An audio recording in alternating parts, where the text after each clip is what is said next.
Hey everyone, welcome back. If you're looking to transfer money from your Paysafecard to PayPal in 2025, you've come to the right place.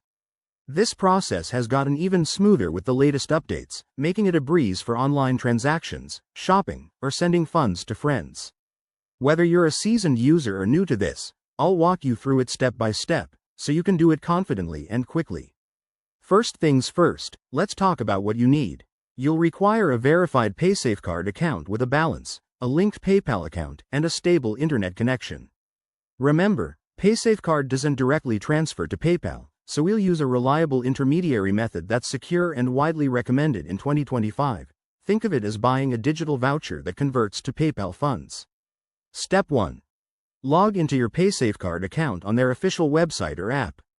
Once you're in, navigate to the Wallet or Transfer section.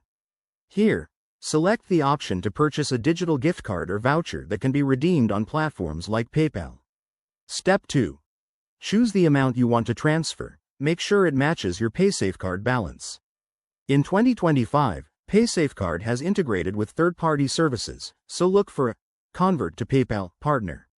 Enter your PayPal email or account details carefully to avoid any errors. Step 3. Confirm the transaction. You'll be prompted to review fees. Expect around 1 to 3% depending on your location, so keep an eye on that to avoid surprises. Once confirmed, the funds should appear in your PayPal account within 24 to 48 hours. Now, a quick word of caution. Always double-check for scams and use official sites only. If you're in a region with restrictions, you might need to verify your identity first. This method is straightforward, but if you run into issues, Paysafecard's support is top-notch in 2025. There you have it. Transferring money from Paysafecard to PayPal is easier than ever. Give it a try and let me know in the comments how it goes. If you found this helpful, smash that like button and subscribe for more tech tips. Thanks for watching, and see you next time.